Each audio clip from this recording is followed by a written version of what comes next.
ಹಿರಿಯರ ಕಿವಿ ಮಾತುಗಳು. ಸೋಮವಾರ ತಲೆಗೆ ಎಣ್ಣೆ ಹಚ್ಚಬೇಡ.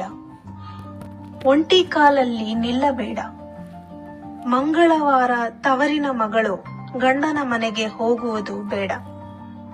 ಶುಕ್ರವಾರ ಸೊಸೆನ ತವರಿಗೆ ಕಳಿಸುವುದು ಬೇಡ. ಇಡೀ ಕುಂಬಳಕಾಯಿ ಮನೆಗೆ ತರಬೇಡ. ಮನೆಯಲ್ಲಿ ಉಗುರು ತೆಗಿಬೇಡ. ಮಧ್ಯಾಹ್ನ ತುಳಸಿ ಕುಯ್ಯಬೇಡ.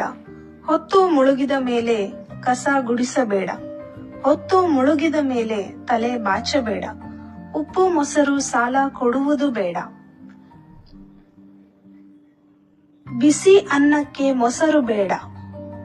ಊಟ ಮಾಡುವಾಗ ಮೇಲೆ ಏಳ್ಬೇಡ. ತಲೆ ಕೂದಲು ಒಲೆಗೆ ಹಾಕಬೇಡ. ಹೊಸಿಲನ್ನು ತುಳಿದು ದಾಟಬೇಡ. ಮನೆಯಿಂದ ಹೊರಡುವಾಗ ಕಸ ಗುಡಿಸುವುದು ಮಾಡಬೇಡ. ಗೋಡೆ ಮೇಲೆ ಕಾಲಿಟ್ಟು ಮಲಗಬೇಡ. ರಾತ್ರಿ ಹೊತ್ತಲ್ಲಿ ಬಟ್ಟೆ ಒಗೆಯಬೇಡ. ಒಡೆದ ಬಳೆ ಧರಿಸಬೇಡ. ಮಲಗಿದ್ದ ಚಾಪೆ ಮಡಿಸದೆ ಬಿಡಬೇಡ. ಉಗುರು ಕಚ್ಚಲು ಬೇಡ. ಅಣ್ಣ ತಮ್ಮ ಒಟ್ಟಿಗೆ ಚೌರ ಮಾಡಿಸಬೇಡ. ಒಂಟಿ ಬಾಳೆ ಎಲೆ ತರಬೇಡ. ಊಟ ಮಾಡಿದ ಮೇಲೆ ಕೈ ಒಣಗಿಸಬೇಡ.